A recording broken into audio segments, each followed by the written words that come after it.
Bhujanga Rao hi. ప్రతి నెల 20,000 30,000 draw చేస్తున్నట్టు కనిపిస్తోంది, మరి జమ కనపడదే? జమ చేయటానికి ముందే ఖర్చు అయిపోయిందండి.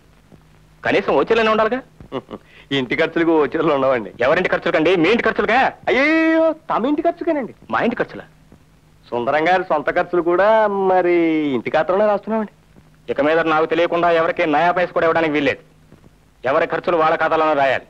నేను ఆ మాటే అన్నాను, ఎందుకు ఇదంతా అని. కానీ నా మాట చెల్లెమ్మ వినలేదు, బావగారు వినలేదు. నా మూలానే ఫ్యాక్టరీ ఇంత వృద్ధిలోకి వచ్చిందని, నేను మామూలు జీతగాని కాదని అంటున్నారు. కావచ్చు, బంధుత్వం వేరు, ఉద్యోగం వేరు. ఆ రెంటికి ముడి పెడితే వ్యాపారం దెబ్బతింటుంది. ఓ అలాగేనండి ప్రొప్రైటర్ గారు. మీరు వెళ్ళి రావచ్చు మేనేజర్ గారు. మావా, మళ్ళీ ఇదేమిటి? ప్రొప్రైటర్ మేనేజర్ సంబంధం నేను ఆ కుర్చీలో కూర్చున్నాను చెప్పే. ఇప్పుడు నువ్వు నా మావయ్యవు, నేను నీ అల్లుణ్ణి. భలే ఓడివయ్యాలుడు. Success, grand success. ఏమిటా సార్, నేను నకిలీ వాడి పేరు పోహన్, తల్లి పార్వతమ్మ, సంగీతం మెత్తం.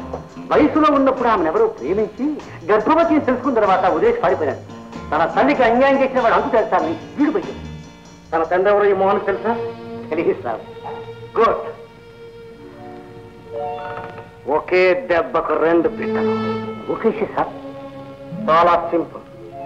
తన తల్లికి అన్యాయం చేసింది మా బావ దుర్గా ప్రసాదే అని నమ్మిస్తే పగతో మోహన్ వెళ్లి మా బావను చంపుతాడు.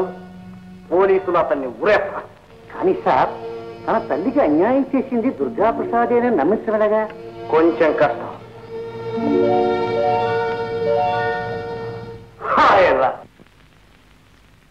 ఈశ్వర పరమేశ్వర. బాబు మోహన్. నా పేరు ఆనంద్. పరమేశ్వర. బాబు, నీ పేరు మోహన్ అని, నువ్వు పార్వతమ్మ కొడుకు అని నాకు బాగా తెలుసు. ఏమిటి మీరు అనేది? అసలు మీరెవరు? చూడు బాబు, ఈ తల్లిని సొంత చెల్లెలుగా చూసుకున్న మనిషిని, ఆమె జీవితంలోని కష్టాలు కన్నీళ్లు అన్నీ తెలిసిన మనిషిని బాబు. మా అమ్మ మీకు తెలుసా? ఎలా తెలుసు? ఎక్కడ తెలుసు? చెప్పండి. పరమేశ్వర, చాలా తెలుసు బాబు. కానీ అన్ని వివరంగా విశదంగా మాట్లాడుకోవాలంటే ఆఫీస్ అనువైన ప్రదేశం కాదు. పాపిష్టి వాళ్ళు పాపాలు పొంచి ఉండే ప్రదేశం.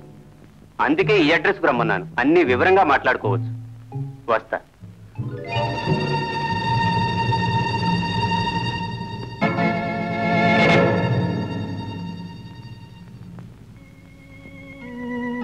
బాబు, ఎవరితను? ఎవరో చందా కోసం వచ్చాడు. ఇచ్చావా? నేనిస్తానా? మంచి పని చేశావు.